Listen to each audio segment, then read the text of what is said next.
আমরা আজকে দুজনেই হট করে বেরিয়ে পড়েছিলাম। তো সবাই এই বর্ষাকালে তো সবাই সবাই জায়গায় ঘুরতে যাবে না। আমরা কোথায় যাব? দীঘা। তো হচ্ছে দুজনে মার্কেটে চলে এসেছিলাম। আজকে প্রথম ঢুকেই চলে গেছিলাম প্রথম হিন্দু আদর্শ হোটেলে, তাই তো? খাবার কেমন লাগলো? ভালো লেগেছে। আর হচ্ছে আগে কি জানো তো, আমি এসেছিলাম প্রায় আজ থেকে 20 বছর আগে ওই হিন্দু হোটেলে, মানে আদর্শ হোটেলে।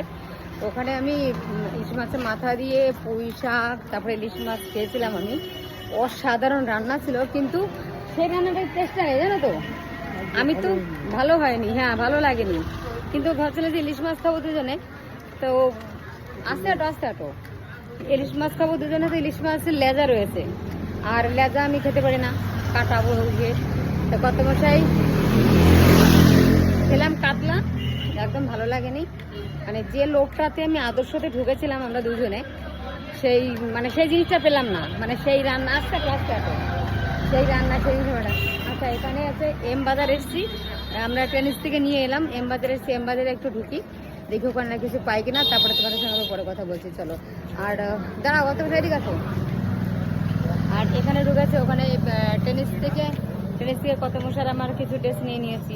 আর ওখানে এম বাজারে ঢুকবো, দেখি এম বাজারে কিছু পাই কিনা।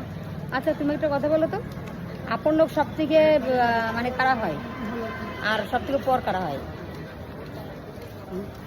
আপন লোক সব থেকে কারা হয়, মানে আপন লোকদের চেনা যায় কখন?